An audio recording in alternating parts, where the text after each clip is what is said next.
Hello friends, welcome back to the many video guys in my YouTube channel guys. Today friend we are going to talk about guys infinix phone sound and vibration setting guys, and today video title is guys how can we turn off guys notification ringtone in our infinix phone device. Friends, you want to off guys your phone notification sound means guys your notification ringtone. So how can you off it today friends, we will talk about it. So before starting video friends, first of all go and subscribe the channel guys, click the bell icon, like the video. So friends, you will have to on guys your phone setting guys. So guys, we will on our phone setting.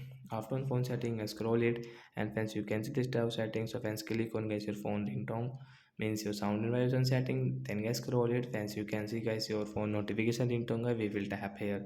Then guys scroll it, and friends you can see phone notification ringtone guys, this non option guys, we will tap here, and OK option tap. Friends, you cannot use guys your phone notification ringtone and any sound. We don't have any notification sound. So like that way we can off guys our phone notification sound. So that's it guys, thanks for watching the video. Bye bye friends.